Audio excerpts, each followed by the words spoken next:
Bismillahirrahmanirrahim. Assalamu alaikum class 9. Today we are going to start with endoplasmic reticulum. Endoplasmic reticulum is on page number 63. सबसे पहले आते हैं definition की तरफ. Endoplasmic reticulum basically क्या है, हमारे लिए एक नई ऑर्गेनेली है. It is a network of interconnected channels. ये हमारे पास एक नेटवर्क है, जाल है. इंटरकनेक्टेड यानी जो एक दूसरे के साथ जुड़ी हुई हैं. चैनल्स यानी पाइपलाइंस जैसे होते हैं ना, उस तरह चैनल्स हैं. Which extend from cell membrane to the nuclear envelope. For example, this is your cell. Okay, this is cell membrane and this is the nucleus and its nuclear envelope. ये dark colour का जो है ये nuclear envelope है. तो इस cell membrane से लेकर और इस न्यूक्लियर इन्वेलप तक, यहाँ से जो मैंने आपके सामने ये जो लाइन्स लगाई हैं, लेट सपोज इस लाइन्स की तरह, फॉर एग्जांपल यहाँ से भी इस तरह के एक चैनल्स होते हैं जिसको हम एंडोप्लाज्मिक रेटिक्यूलम कहते हैं. अब आपकी बुक में देखते हैं कि ये स्ट्रक्चर कैसा जो है वो दिखाया गया है. सो this is the endoplasmic reticulum. ये देखें, इस तरह की पाइपलाइन सिस्टम है. ठीक है, ये पाइप और ये एक दूसरे के साथ, ये देखें, ये कनेक्टेड है. तो ये हमारे पास एंडोप्लाज्मिक रेटिक्यूलम का स्ट्रक्चर है जो कि सेल मेम्ब्रेन और न्यूक्लियस तक फैला हुआ होता है. यहाँ पे आपको समझाने के लिए मैंने भी कुछ पाइप्स का जो है वो सिस्टम जो है वो बनाया हुआ है. ये भी एक्सप्लेन करती हूँ आगे कि ये क्या है. फॉर्म्स ऑफ एंडोप्लाज्मिक रेटिक्यूलम या फिर types of endoplasmic reticulum. Endoplasmic reticulum को ER भी कहते हैं, E.R. फॉर्म्स आपके पास दो हैं एंडोप्लाज्मिक रेटिक्यूलम की, या फिर आपके पास दो टाइप्स एंडोप्लाज्मिक रेटिक्यूलम की. एक स्मूथ एंडोप्लाज्मिक रेटिक्यूलम और एक रफ एंडोप्लाज्मिक रेटिक्यूलम. स्मूथ नाम से जाहिर है, अपीयरेंस इसकी कैसी होगी, ये बहुत स्मूथ होगा. जबकि रफ़ एंडोप्लाज्मिक रेटिक्यूलम की अपीयरेंस बहुत रफ़ होगी, यानी खुरदरी होगी. अब ये स्मूथ और रफ़ किस वजह से, इसकी रीज़न देख लेते हैं. राइबोसोम्स. स्मूथ एंडोप्लाज्मिक रेटिक्यूलम चूँकि स्मूथ है, इसके अंदर कोई राइबोसोम मौजूद नहीं है, जबकि रफ़ एंडोप्लाज्मिक रेटिक्यूलम के अंदर राइबोसोम्स प्रेजेंट होते हैं. अब ये नीचे आपके पास एंडोप्लाज्मिक रेटिक्यूलम चैनल्स जो हैं वो मैंने बनाए हैं.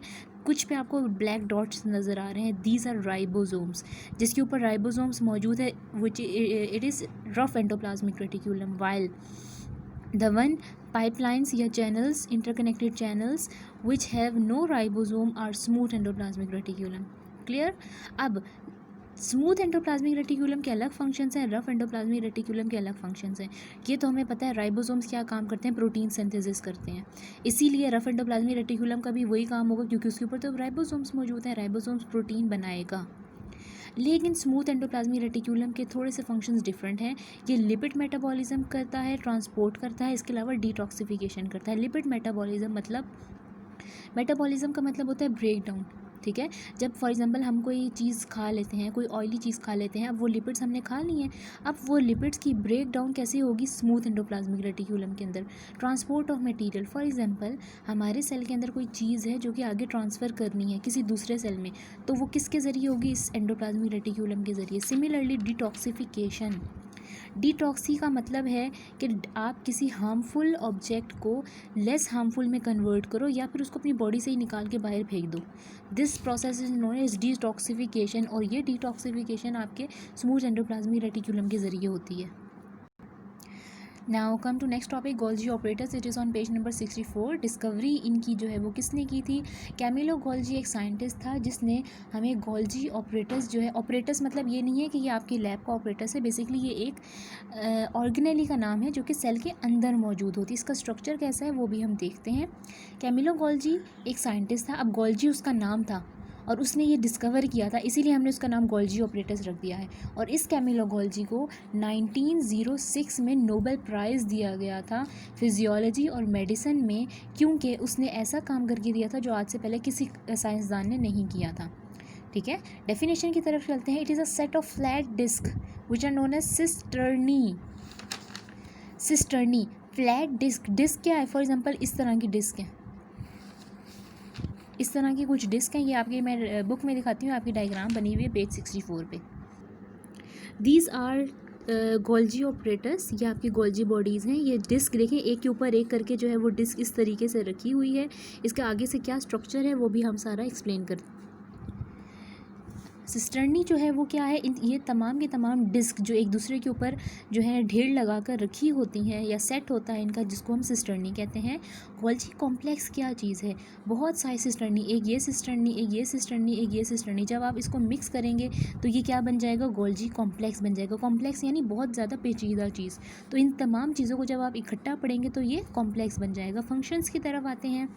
सबसे पहले गोल्जी ऑपरेटर्स का फंक्शन है modification of molecules, then packing of molecules and then transport of molecules.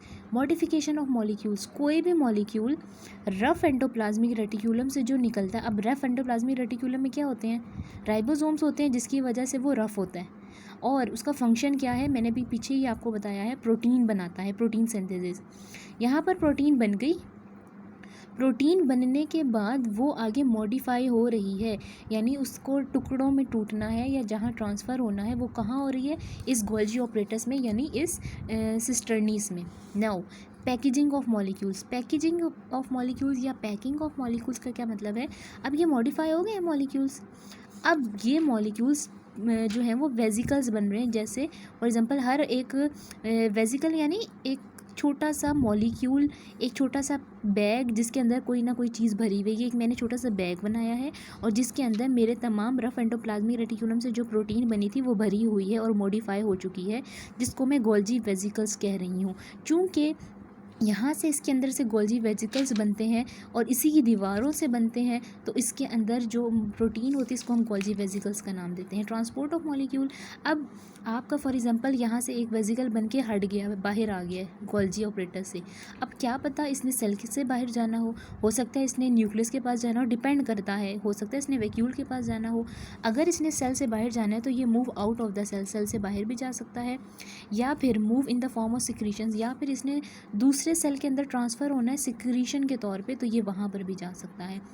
एक दफ़ा इसकी डायग्राम देख लेते हैं। पेज नंबर 64 ये डायग्राम आपकी बुक पे बनी हुई है। It is the functioning of Golgi operators. Basically होता क्या है, ये फॉर एग्जांपल आपके रफ एंडोप्लाज्मिक रेटिक्यूलम से प्रोटीन के मॉलिक्यूल्स बन के आए, ये गोल गोल, जिसके अंदर पिंक कलर की प्रोटीन बनी हुई है। ये आपके पास गोल्जी ऑपरेटर्स है, गोल्जी ऑपरेटर्स के सिस्टर्नीज हैं, ये इसके साथ फ्यूज़ हुए, यहाँ से मॉडिफाई होते होते इसमें आए, इसके बाद मॉडिफाई हुए अगले में आए, इसके बाद मॉडिफाई हुए अगले में आए, यहाँ पर आने के बाद और मॉडिफिकेशन हुई और फिर इसके बाद इधर आ गए।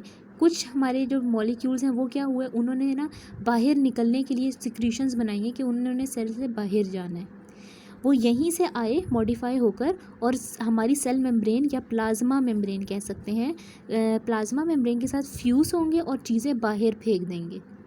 इसी तरह यहाँ पर देखते हैं, अब फॉर एग्जांपल एक चीज़ बाहर जानी है और कुछ चीज़ें ऐसी होती हैं जो सेल के अंदर रहनी होती हैं, वो यहाँ से निकलेगा गोल्जी वेजिकल्स और product use for internal use, और वो आपके सेल के अंदर ही रहेगा, ये बाहर क्यों नहीं जाएगा, क्योंकि ये आपके सेल को अंदर ही चाहिए। तो ये फंक्शनिंग है आपके गोल्जी ऑपरेटर्स की। नेक्स्ट टॉपिक है हमारा लाइसोसोम्स। लाइसोसोम का टॉपिक आपके सामने है इस वक्त, पेज 64 पे आपको मिलेगा। इसकी जिस तरह गोल्जी ऑपरेटर्स की डिस्कवरी गोल्जी साइंटिस्ट ने की थी, इसी तरह लाइसोसोम की discovery Rene de Duve scientist था, उसने की थी, और उसको भी 1974 में नोबेल प्राइज़ से जो है वो नवाजा गया था, और फिजियोलॉजी और मेडिसिन इन दोनों ही फील्ड्स में इसको भी नोबेल प्राइज़ दिया गया था। डेफिनेशन की तरफ आते हैं। It is a single membrane bounded organelle which break food and waste. ये एक single membrane bounded organelle, for example इस तरह की ऑर्गेनेली है जो कि क्या करता है, फूड को भी तोड़ता है और वेस्ट यानी हमारी सेल के अंदर जो गंद होता है ये उसको भी तोड़ देता है। कंपोजिशन क्या है, it has strong digestive enzymes. मैंने ऊपर कहा कि ये ब्रेक कर रहा है फूड को और वेस्ट को, तो फूड कैसे ब्रेक होगी, कोई डाइजेस्टिव एंजाइम होगा तभी तो हमारी फूड ब्रेक डाउन होगी ना। अब ये डाइजेस्टिव एंजाइम वो वाले एंजाइम्स नहीं है जो हमारे पेट में मौजूद हैं, स्टमक में, ये वो नहीं है, ये सेल के अंदर लाइसोसोम्स के अंदर हैं, ठीक है। ये थोड़े से इनकी कंपोजिशन डिफरेंट होती है। फंक्शंस जो हैं वो आपको डायग्रामिक के लिए भी के ज़रिए मैंने शो किया गया है, और मैंने कुछ आपके ये फ्लोशी डायग्राम के ज़रिए भी शो किया है ताकि आपको समझ आ जाए। लाइसोसोम बेसिकली क्या है, लाइसोसोम है फॉर एग्जांपल यहाँ पे गोल्जी ऑपरेटर्स आपका जो है वो, जब मैंने आपको अभी पीछे समझाया है कि गोल्जी ऑपरेटर से जो बाहर गोल्जी वेजिकल निकलता है वो क्या है, वो लाइसोसोम बनता है। गोल्जी वेजिकल को लाइसोसोम भी कहते हैं, लेकिन ये थोड़ी सी हायर या ब्रॉड लेवल पे जाकर कहते हैं, ठीक ठीक है। लाइजोसोम जब आपका बन जाता है, it fuse with vacuole. Let's suppose ये ग्रीन कलर का वैक्यूल आपके सामने है। आपका लाइजोसोम, ये जो लाइजोसोम है ब्लू कलर का, ये इस ग्रीन कलर के वैक्यूल के साथ क्या करेगा, फ्यूज़ करेगा, और इस पूरे के पूरे वैक्यूल के अंदर आपका लाइजोसोम आ गया। अब लाइजोसोम के अंदर क्या मैंने भी पढ़ाया, क्या होते हैं, स्ट्रॉन्ग डाइजेस्टिव एंजाइम्स होते हैं। ये ब्लू कलर का लाइजोसोम है, इसके अंदर स्ट्रॉन्ग डाइजेस्टिव एंजाइम्स हैं। इसके एंजाइम्स क्या करेंगे, मटेरियल को ब्रेक करेंगे। उसने जो चीज़ तोड़नी है, फूड है, फूड तोड़ेगा। इसके अंदर वेस्ट होगा, वेस्ट भी है तोड़ेगा। आपके वैक्यूल के अंदर दोनों चीज़ें लेट्स सपोज इस वक्त मौजूद हैं, फूड भी है और वेस्ट भी है। ब्रेक डाउन करेगा एंजाइम्स की सूरत में फूड को।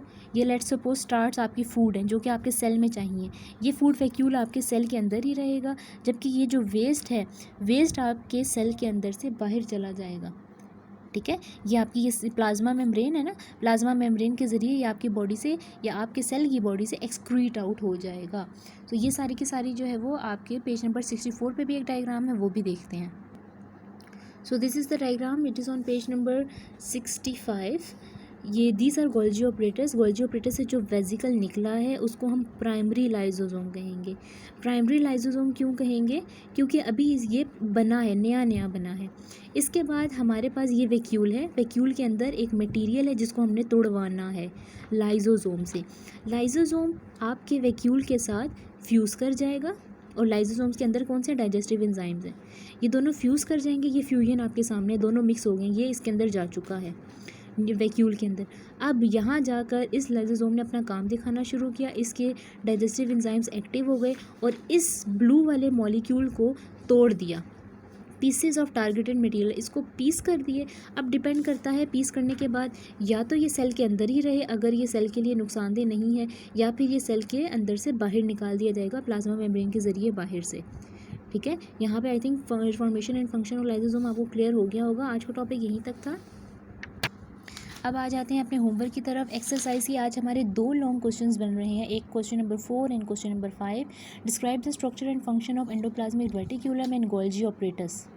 आज मैंने आपको एंडोप्लाज्मिक रेटिक्यूलम और गोल्जी ऑपरेटस दोनों पढ़ाए हैं। ये दोनों आपने डिटेल में विद हेडिंग्स लिखने हैं and with diagrams. Diagram pencil से बनानी है नीट करके, ताकि जो है वो उसमें लेबल्ड हो, ताकि मुश्किल ना हो। और दूसरा, describe the formation and function of lysosome. Lysosome का भी पूरे का पूरा टॉपिक आपने एज इट इज़ लिखना है, जैसे मैं हेडिंग्स बनवाऊँगी आपकी बुक पे, या फिर आपको जो पिक्चर सेंड करूँगी बेशक वहाँ से भी देख लेंगे, लेकिन डायग्राम्स मस्ट हैं। अगले टॉपिक के साथ इंशाल्लाह मुलाकात होगी, तब तक के लिए अल्लाह हाफ़िज़।